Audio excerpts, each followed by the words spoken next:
மனிதரில் புனிதர் புனித சில்வெஸ்டர்.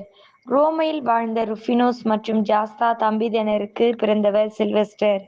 பெற்றோரின் அன்பு பிள்ளையாக வளர்ந்த சில்வெஸ்டர் ஞானத்திலும் அறிவிலும் சிறந்து விளங்கினார். இறைவனது அழைப்பிற்கு செவிமடுத்து மார்செல்லினுஸ் என்பவரின் கரங்களால் குருத்துவ அருட்பொழிவு பெற்றார். 313 ஆரம்பத்தில் பேரரசர் கான்ஸ்டன்டின் மற்ற பேரரசர்களான கலேரியூஸ் மற்றும் லிசினியூஸ் ஆகியோருடன் கிறிஸ்தவர்கள் சார்பாக கலந்து பேசினார். அதன் முடிவில் மூவரும் சேர்ந்து மிலான் நகரில் அரசனை ஒன்று வெளியிட்டார்கள். மிலான் சாசனம் எனப்படும் அது கிறிஸ்தவர்களுக்கு முழு சமய உரிமை அளித்தது.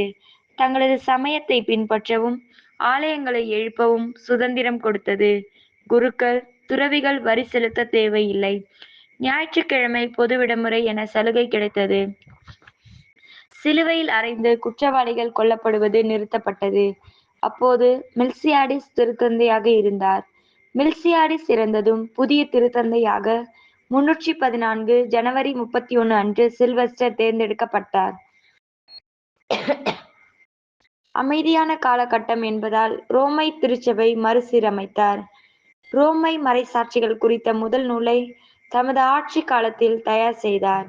330ஆம் ஆண்டு பேரரசர் கான்ஸ்டன்டின் தமது லாத்ரன் அரண்மனையை திருத்தந்தையிடம் கொடுத்துவிட்டு தம் தலைநகரை கொன்ஸ்டந்திநோபிளுக்கு மாற்றினார். அந்த அரண்மனையின் ஒரு பகுதியை லாத்ரன் பேராலயமாகவும் மறுபகுதி திருத்தந்தையின் வசிப்பிடமாகவும் மாற்றினார். இறை தந்தையும் இயேசு கிறிஸ்துவும் ஒரே இறை இயல்பை கொண்டவர்கள் இல்லை, மாறாக ஒத்த இறை இயல்பை கொண்டவர்கள் என்ற தப்பறை கொள்கையை ஆரியூஸ் என்பவர் பரப்பி வந்தார்.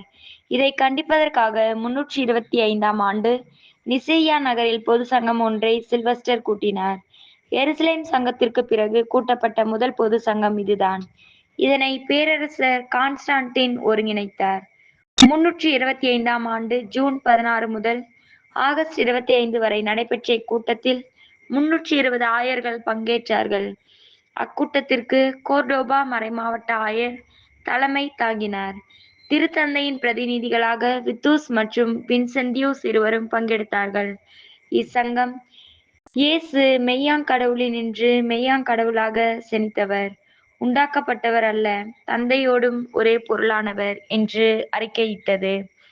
சீர்திருத்தத்தின் பாதையில் திருச்சபையை வழிநடத்திய சில்வெஸ்டர் 335இல் இறந்தார்.